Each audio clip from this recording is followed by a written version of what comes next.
Challengers ബംഗളൂരുവിന്റെ IPL കിരീട നേട്ട ആഘോഷത്തിനിടെ തിക്കിലും തിരക്കിലും പെട്ട് 11 പേർ മരിച്ച സംഭവത്തിൽ കൂടുതൽ വിവരങ്ങൾ പുറത്ത്.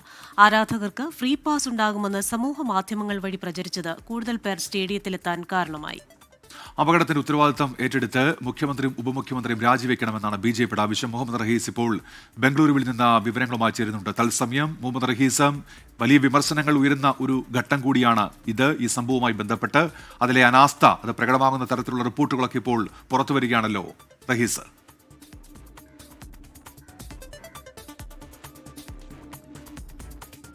കടുത്ത അനാസ്ഥയാണ് ഉണ്ടായിരിക്കുന്നത് സർക്കാരിൻ്റെ ഭാഗത്തുനിന്നും, ഒപ്പം തന്നെ ഈ മാനേജ്മെൻറ്റിൻ്റെ ഭാഗത്തുനിന്നും ഒക്കെ അനാസ്ഥയുണ്ടായി എന്ന് തന്നെയാണ് ഈ ഘട്ടത്തിൽ മനസ്സിലാക്കുന്നത്.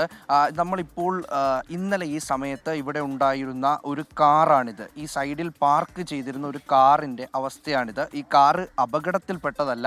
ഇതിലേക്ക് ആളുകൾ ഇടിച്ചു കയറുകയും ഒപ്പം തന്നെ ചവിട്ടി കയറുകയും ഒക്കെ ചെയ്തതിൻ്റെ ഭാഗമായി ഒരു കാറ് എങ്ങനെ മാറിയിരിക്കുന്നു എന്നതിൻ്റെ ദൃശ്യമാണ് ഇത്.